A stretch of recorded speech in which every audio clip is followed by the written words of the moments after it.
सबसे पहली हैट है व्हाइट हैट। व्हाइट हैट का मतलब है न्यूट्रल और ऑब्जेक्टिव सोच।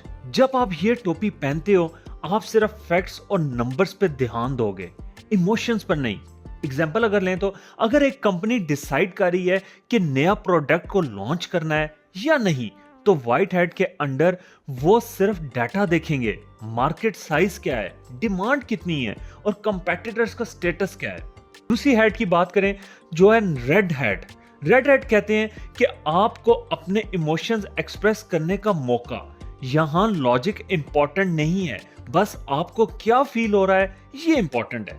एग्जाम्पल अगर लें तो अगर एक टीम मेंबर कहता है मुझे लगता है ये आइडिया रिस्की है और कस्टमर्स को पसंद नहीं आएगा, ये उसकी रेड हैट थिंकिंग है।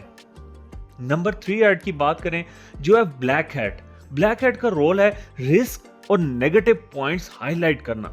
यह क्रिटिकल थिंकिंग हैट है जो आपको फेलियर से बचाती है। एग्जाम्पल अगर एक स्टार्टअप सोच रहा है एक्सपेंशन करने का, तो ब्लैक हैट सोच कहती है बजट लिमिटेड है, लॉस का चांस ज्यादा है और कंपटीशन स्ट्रांग है।